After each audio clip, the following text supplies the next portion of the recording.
پارہ نمبر 11 سورۃ التوبہ آیت نمبر 110۔ اعوذ باللہ من الشیطان الرجیم لا یزال بنیانہم الذی بنوا ریبۃ فی قلوبہم الا ان تقطع قلوبہم واللہ علیم حکیم۔ لا یزال بنیانہم الذی بنوا ریبۃ فی قلوبہم الا ان تقطع قلوبہم واللہ علیم حکیم۔ لا یزال ہمیشہ رہے گی، بنیانہم عمارت ان کی، الذی وہ جو، بنو انہوں نے بنائی، ریبتاً شک کا سبب، فی قلوبہم ان کے دلوں میں، الا مگر، ان یہ کہ، تقطع ٹکڑے ٹکڑے ہو جائیں، قلوبہم دل ان کے، واللہ اور اللہ تعالی، علیم خوب جاننے والا ہے، حکیم بہت حکمت والا ہے۔ ان کی یہ عمارت جو انہوں نے بنائی ہے ہمیشہ ان کے دلوں میں شک کی بنیاد پر کانٹا بن کر کھٹکتی رہے گی۔ ہاں مگر ان کے دل ہی اگر پاش پاش ہو جائیں تو خیر، اور اللہ تعالی بڑا علم والا، بڑی حکمت والا ہے۔ دل پاش پاش ہو جائیں یعنی موت سے ہمکنار ہونا ہے، یعنی موت تک یہ عمارت ان کے دلوں میں مزید شک اور نفاق پیدا کرنے کا ذریعہ بنی رہے گی، جس طرح کے بچھڑے کے پجاریوں میں بچھڑے کی محبت رچ بس گئی تھی۔ بہرحال گناہ اور برائی ہمیشہ ہمیں کھٹکتا ہی رہتا ہے۔ اب یہ کچھ آیات ہم نے پڑھی جن میں بار بار مسجد ضرار کا ذکر کیا گیا۔ مدینہ میں 2 مسجدیں تھیں جو مسلمانوں نے بنائی تھیں، ایک مسجد نبوی جو مدینہ کے اندر تھی اور ایک مدینہ سے باہر مسجد قباء، اور یہ دونوں مسجدیں ریکمینڈڈ تھیں، لیکن منافقین اپنے کاموں کے لیے، اپنی منافقت اور اپنی خفیہ سرگرمیوں کے لیے ایک مرکز چاہتے تھے، ایک اڈہ بنانا چاہتے تھے۔ اگر وہ ویسے کوئی مرکز بناتے تو سب کی نگاہوں میں آ جاتے۔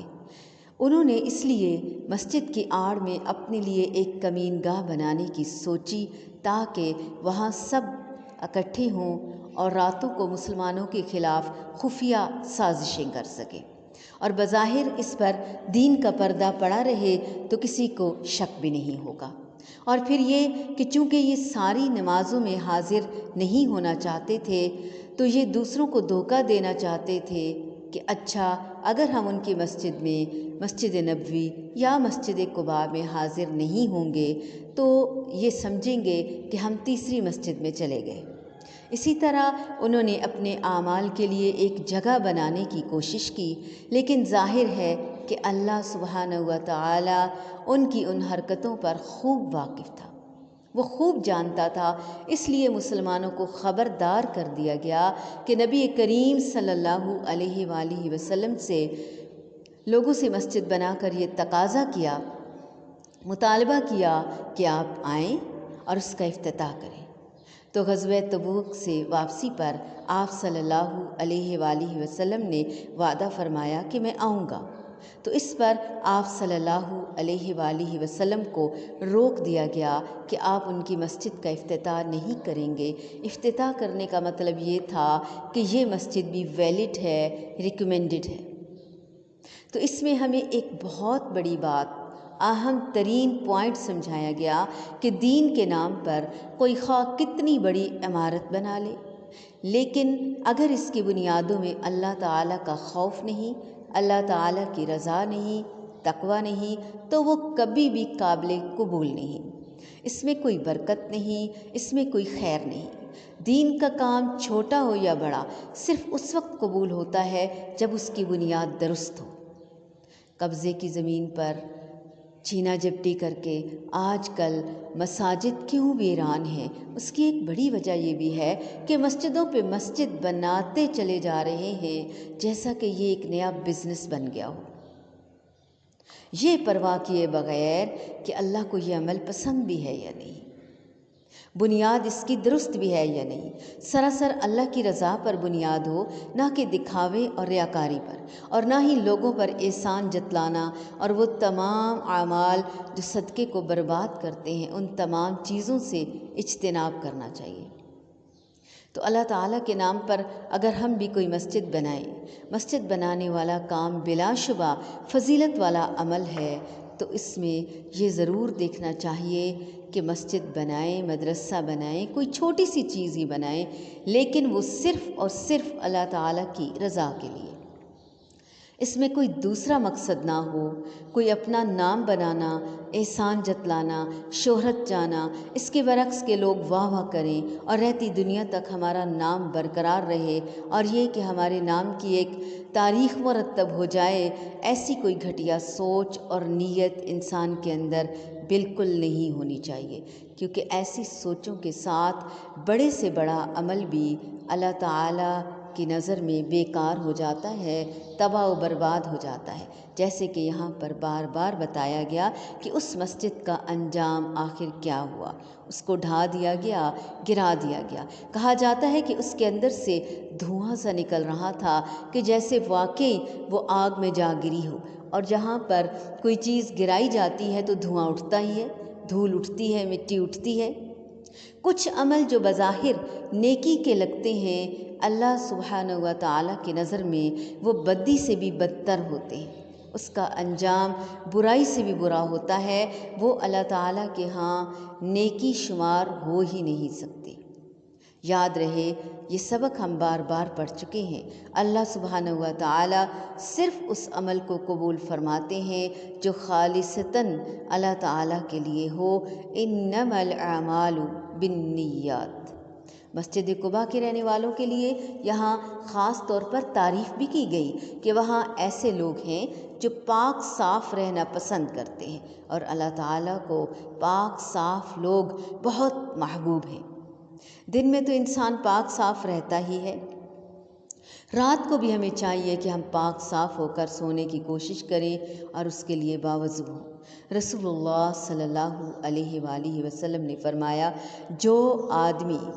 باوضو رات گزارتا ہے، ایک فرشتہ اس کی چادر میں رات گزارتا ہے۔ جب بھی وہ بندہ رات کی کسی گھڑی میں بیدار ہوتا ہے تو فرشتہ کہتا ہے، اے اللہ اپنے اس بندے کو بخش دے، کیونکہ اس نے وضو کی حالت میں رات گزاری۔ یعنی ساری رات فرشتہ استغفار کرتا رہتا ہے، یعنی ایک چھوٹا سا عمل ہے جو کہ بڑا بھاری ہے، بڑا ہی مشکل، کیونکہ جب نیند آ رہی ہو اس وقت وضو کرنے سے ویسے ہی ڈر لگتا ہے کہ ساری نیند اکھڑ جائے گی، ختم ہو جائے گی، لیکن یہ بھی ہو سکتا ہے کہ بہت اچھی نیند آئے۔ ہمیں تجربہ کر کے دیکھنا چاہیے، کیونکہ ساری رات جب فرشتہ دعا کرتا ہے، کیا ہم کسی کو پیسے دے کر، ہزاروں لاکھوں روپے دے کر اپنے لیے کھڑا کر سکتے ہیں کہ آج پوری رات جاگو اور اس مصلے پر بیٹھ جاؤ اور صرف میرے لیے استغفار کرو، میرے لیے دعا مانگو؟ ایسا کوئی نہیں کرے گا، کبھی نہیں کرے گا۔ ہر ایک کو نیند پیاری ہے، لیکن مفت میں ایک فرشتہ جو کچھ ہم سے چارج بھی نہیں کرتا، کچھ مطالبہ نہیں کرتا، ہم سے کچھ نہیں چاہتا الا یہ کہ ہم صاف ستھرے ہوں، وہ پاس آئے، خصوصاً عبادت کے وقت انسان اپنے باوضو ہونے کا یقین کر لے، جیسے نماز پڑھنے سے پہلے، کیونکہ کچھ عبادات وضو کے بغیر قبول ہی نہیں ہوتی۔ پھر اسی طرح یاد دہانی کرا دی جاتی ہے کہ جو شخص اللہ تعالیٰ کی خاطر مسجد بناتا ہے، خواہ وہ کبوتر کے گھونسلے جتنی ہی کیوں نہ ہو، اللہ سبحانہ و تعالی اس کے لیے جنت میں گھر بنا دیتا ہے، لیکن اگر اس مسجد کے بنانے کی بھی نیت خراب ہوئی تو اس پر کوئی اجر کوئی ثواب نہیں ملے گا۔ رسول اللہ صلی اللہ علیہ وآلہ وسلم نے فرمایا، جو شخص کوئی مسجد تعمیر کرے جس میں ریا اور دکھلاوا مقصود نہ ہو، جس میں ریاکاری نہ ہو، دکھاوا نہ ہو، اللہ تعالیٰ جنت میں اس کے لیے گھر بنائیں گے۔ اے اللہ ہمیں مساجد اور مدارس بنانے، قرآن اور سنت کے مطابق آباد کرنے کی توفیق عطا فرمانا، ہماری نیتوں کو خالص کرنا۔ تو خاص طور پر ہمیں منع کیا گیا کہ کیا کہ اللہ کا گھر اللہ کے نام پر بنایا جائے،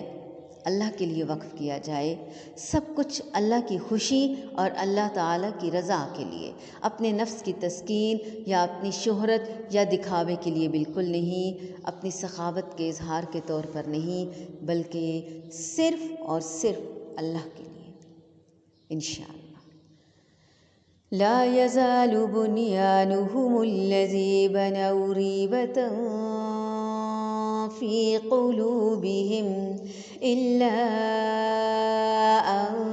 تقطع قلوبهم والله عليم حكيم۔